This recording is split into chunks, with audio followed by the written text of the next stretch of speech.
அன்பின் பிதாவே, இந்த காலை வேலைக்காக உமக்கு நன்றி செலுத்துகிறோம்.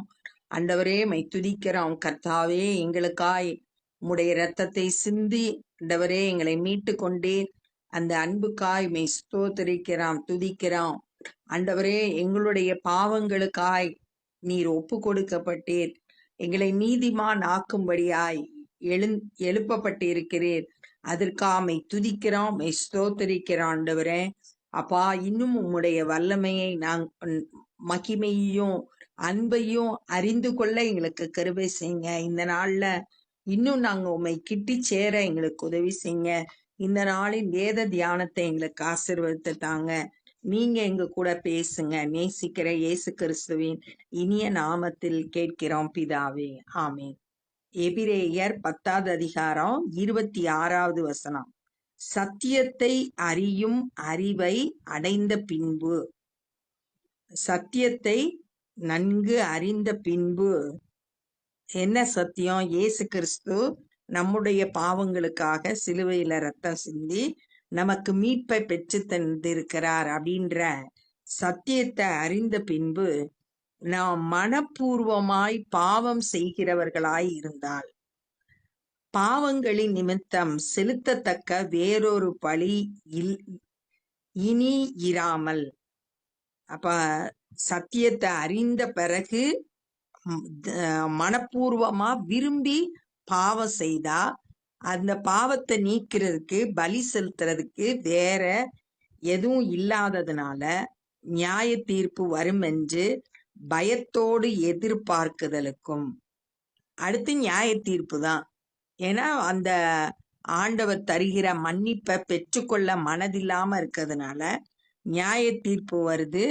விரோதிகளை பட்சிக்கும் கோபாக்கினையுமே இருக்கும். விரோதிகள் அப்படின்றது சத்தியத்தை அறிந்து அதை விசுவாசித்து அதை ஏற்றுக்கொள்ளணும்.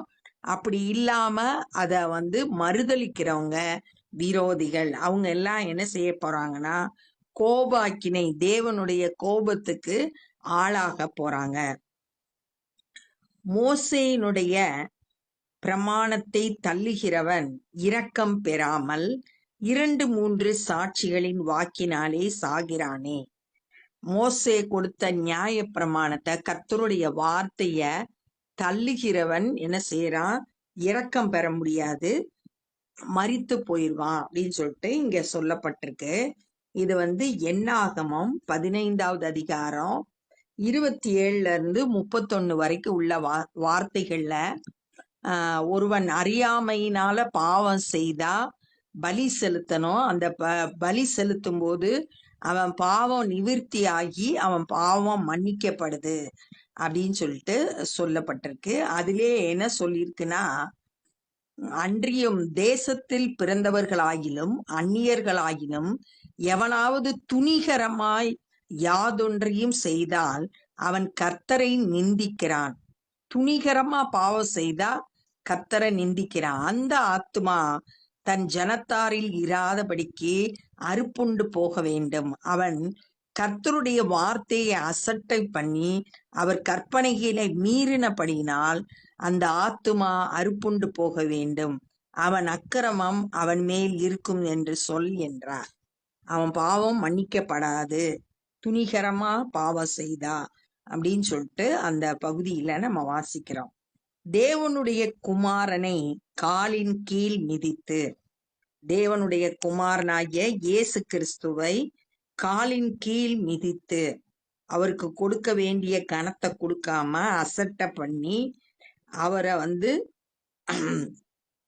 கனவீனப்படுத்தி தன்னை பரிசுத்தம் செய்கிற உடன்படிக்கையின் இரத்தத்தை அசுத்தம் என்று எண்ணி. 2வது காரியம், நம்ம உடன்படிக்கையின் இரத்தம் நம்மளை பரிசுத்தமாக்குகிறது. அந்த இரத்தம் அதற்கு நம்மளுக்கும் தேவனுக்கும் உடன்படிக்கை பண்ணும்படியா இயேசு கிறிஸ்து தம்முடைய இரத்தத்தை சிந்தினார். அந்த இரத்தத்தை அசுத்தம் என்று எண்ணி. 3வது, கிருபையின் ஆவியை நிந்திக்கிறவன். கிருபையா நமக்கு அந்த ரட்சிப்பை கொடுத்திருக்காரு. ஆவியானவர் நமக்குள்ள கிரியை செய்யும் போதுதான் நமக்குள்ள ரட்சிப்பின் அனுபவத்தை பெறோம். அந்த கிருபையின் ஆவியானவரை நிந்திக்கிறவனுக்கு எவ்வளவு கொடிதான ஆக்கினைக்கு பாத்திரவானாய் இருப்பான் என்று யோசித்து பாருங்கள். இயேசு கிறிஸ்துவை அவமானப்படுத்துகிறான், இரத்தத்தை அசுத்தம்னு நினைக்கிறான். நம்மளை மீட்கும்படியா சிந்தப்பட்ட இரத்தத்தை, கிருபையின் ஆவியானவரை நிந்திக்கிறான். இதெல்லாம் செய்யறதுனால அவன் தண்டனைக்கு பாத்திரவான். பழி வாங்குதல் எனக்குரியது, நானே பதில் செய்வேன் என்று கர்த்தர் சொல்லுகிறார் என்றும். இது எங்க சொல்லப்பட்டிருக்குன்னா, உபாகமம் 32வது அதிகாரம் 35, 36 ஆகிய 2 வசனங்கள்லையும் நம்ம வாசித்து பார்த்தோம்னா, பழி வாங்குதல் பழி வாங்குவதும் பதில் அளிப்பதும் எனக்கே உரியது. ஏற்ற காலத்தில் அவர்களுடைய கால் தள்ளாடும், அவர்களுடைய ஆபத்து நாளில் சமீபமாயிருக்கிறது, அவர்களுக்கு நேரிடும் காரியங்கள் தீவிரித்து வருகிறது. கர்த்தர் தம்முடைய ஜனங்களை நியாயம் தீர்த்து அவர்களை பலன் போயிற்று என்றும், அடைக்கப்பட்டவர்கள் ஆவது விடுதலை பெற்றவர்களாவது ஒருவரும் இல்லை என்று காணும்போது தம்முடைய ஊழியக்காரர் மேல் பரிதாபப்படுவார் அப்படின்னு சொல்லியிருக்கு. அங்க 2 காரியம் சொல்லியிருக்கு.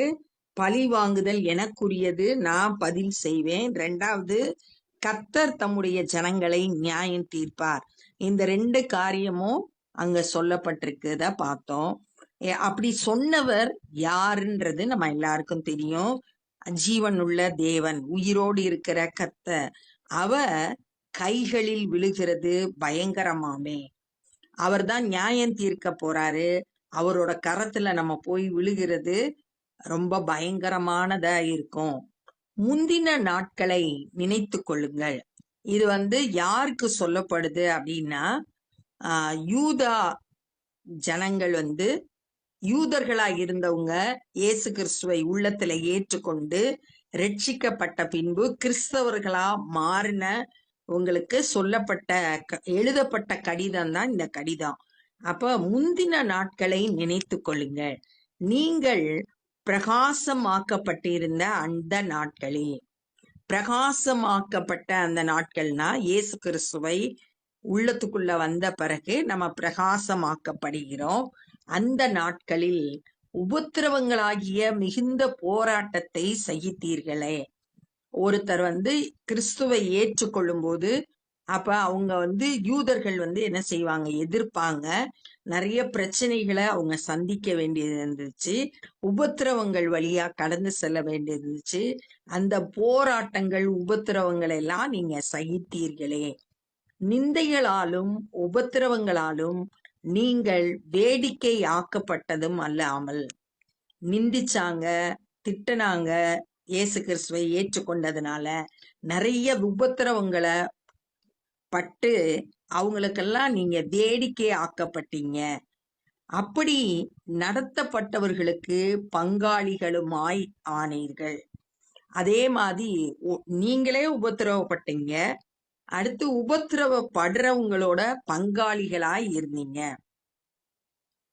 நான் கட்டப்பட்டிருக்கையில், நான் நீங்க சொல்லது இந்த எபிரேயர் புஸ்தகத்தை எழுதினவர், அது யாருன்னு வேதத்துல குறிப்பிடப்படவில்லை.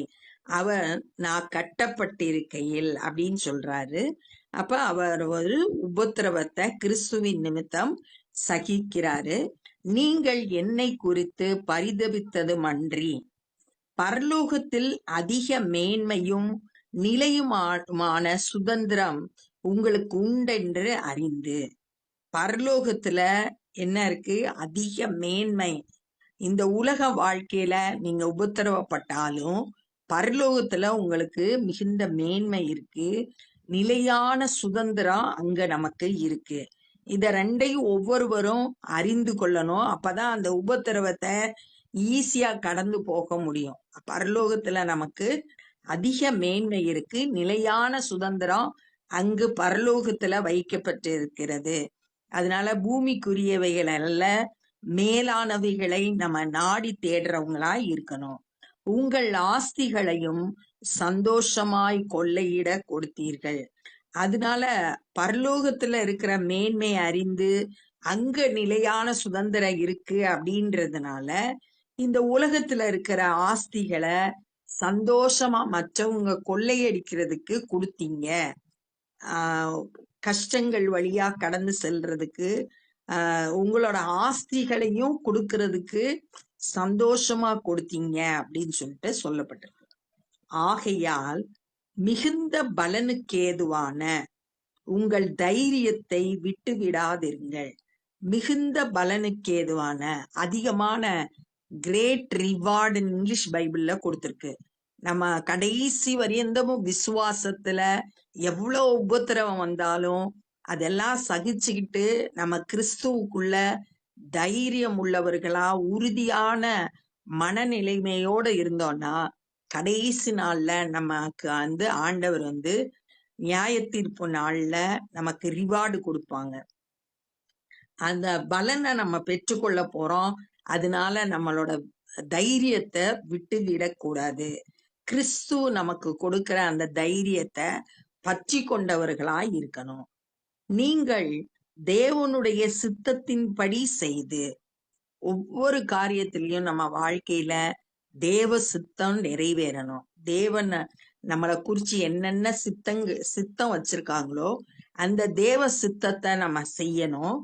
வாக்குத்தத்தம் பண்ணப்பட்டதை பெறும்படி நமக்கு வாக்குத்தத்தம் பண்ணியிருக்காங்க. என்ன வாக்குத்தத்தம்? நித்திய ஜீவனை வாக்கு பண்ணியிருக்காங்க.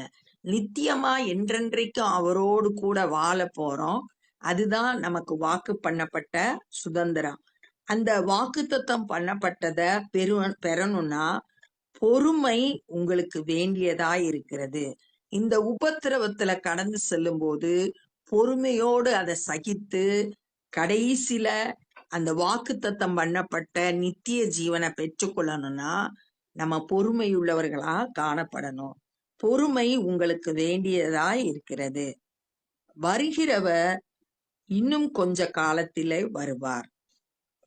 இயேசு கிறிஸ்துவோட இரண்டாவது வருகை கொஞ்ச காலத்துல வரப்போகுது. இன்னும் கொஞ்ச காலத்தில் வருவார். தாமதம் பண்ணார். ஏசாயா 26 அதிகாரம் 21 வசனம். இதோ பூமியினுடைய குடிகளின் அக்கிரமங்களின் நிமித்தம் அவர்களை விசாரிக்கும்படி கர்த்தர் தம்முடைய ஸ்தானத்திலிருந்து புறப்பட்டு வருவார் அப்படின்னு சொல்லிட்டு சொல்லப்பட்டிருக்கு. அந்த தீர்க்க தரிசன வசனத்தின்படி ஆண்டவர் சீக்கிரமா வரப்போறாங்க. தாமதம் பண்ணார். அவர் குறித்த வேலையில, பிதா குறித்த வேலையில தாமதம் இல்லாம கரெக்டா வருவாரு. விசுவாசத்தினாலே நீதிமான் பிழைப்பான். இயேசு கிறிஸ்துவின் மேல நம்ம வச்சிருக்கிற விசுவாசத்தினால நீதிமான் ஆக்கப்பட்ட நம்ம ஒவ்வொருவரும் நம்ம பிழைப்போம். பின்வாங்கி போவானானால் அவன் மேல் என் ஆத்துமா பிரியமாய் இராது என்றார். கஷ்டங்கள் வந்தோடனே ஆண்டவரை விட்டு விசுவாசத்தை விட்டு பின்வாங்கி போனா அவன் மேல என் ஆத்துமா பிரியமாய் இராது அப்படின்னு தேவன் சொல்றார். பின்வாங்கி போகக்கூடாது.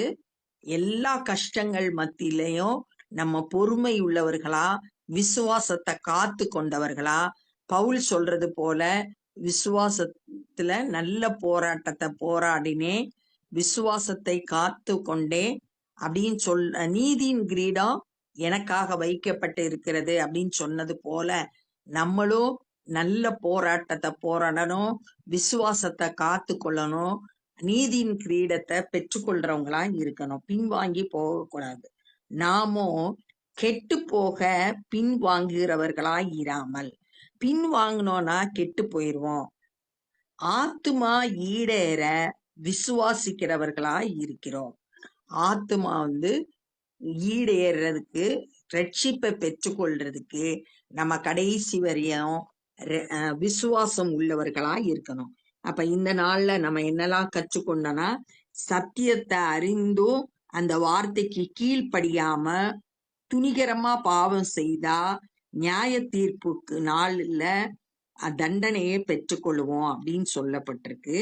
ஒரு சிலர் இயேசு கிறிஸ்துவை அவமதிச்சு அவர் சிந்தின இரத்தத்தை நம்மளை சுத்தமாக்குகிற பரிசுத்தப்படுத்துகிற அந்த இரத்தத்தை அசுத்தம்னு நினைச்சு கிருபையின் ஆவியானவரை நிந்திக்கிறவங்களுக்கு தண்டனைக்கு பாத்திரவான்களாய் இருக்கிறாங்க அப்படின்னு சொல்லியிருக்கு. நியாய தீர்ப்பு நாளுக்குள்ள அவங்க பயங்கரத்தை சந்திக்க போறாங்க அப்படின்றத பார்த்தோம். இந்த கடிதம் எழுதப்பட்ட யூதர்கள்ல இருந்து விசுவாசிகளான கிறிஸ்தவர்களாக ஆனவர்களுக்கு எழுதப்பட்டது. நீங்க நிறைய உபத்திரவங்களை போராட்டங்களை சகித்தீங்க. மற்றவங்க கிறிஸ்துவின் நிமித்தம் உபத்திரவப்பட்ட போது அவங்களோட பங்காளிகளாய் இருந்தீங்க. அப்படிப்பட்ட நீங்க பரலோகத்துல அதிக மேன்மையும் நிலையான சுதந்திரம் இருக்கு அப்படின்றத அறிந்து உங்களோட ஆஸ்திகளை உங்களோட சொத்துக்களை மற்றவங்களுக்காக கொள்ளையிடும்படி விட்டு கொடுத்தீங்க. நீங்க கிறிஸ்துவின் மேல வச்சிருக்கிற அந்த விசுவாசத்தை கடைசி வரியந்தமும் விட்டு விடாம உபத்திரவத்திலையும் பொறுமையா இருந்து வாக்குத்தத்தம் பண்ணப்பட்ட அந்த நித்திய ஜீவனை பெற்றுக்கொள்ளும்படி உறுதியா இருக்கணும். அப்ப மிகுந்த பலனுக்கு ஏதுவா ஆன அந்த வாக்குத்தத்தம் பண்ணப்பட்டதை பெற்றுக்கொள்ளுவீங்க அப்படின்னு சொல்றத பார்த்தோம். சீக்கிரமா ஆண்டவருடைய வருகை இருக்கு. விசுவாசித்தா நீதிமான் பிழைப்பான். பின்வாங்கி போனா அவன் மேல தேவன் பிரியமா இருக்க மாட்டாரு. பின்வாங்கி போனா நம்ம கெட்டு போயிருவோம். விசுவாசித்தா நம்ம ரட்சிப்பை பெற்றுக்கொள்வோம் அப்படின்றத இந்த நாள்ல நம்ம தியானிச்சோம். இப்ப நம்ம ஜெபம் பண்ண போறோம். அன்பின் பிதாவே, இந்த நாள்ல நாங்க கற்றுக்கொண்ட இந்த வேத பகுதிக்காய் நன்றி செலுத்துகிறோம்.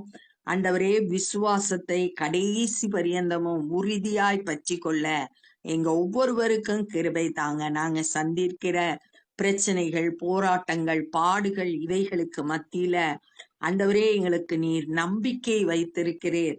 பரலோகத்துல அதிக மேன்மையும் நிலையான சுதந்திரம் இருக்கு அப்படின்றத அறிந்து கொண்டவர்களாய் பொறுமையோடு எங்க ஓட்டத்தை உம்மை நோக்கி ஓட இயேசுவே எங்களுக்கு கிருபை தரும்படியா செபிக்கிறோம்.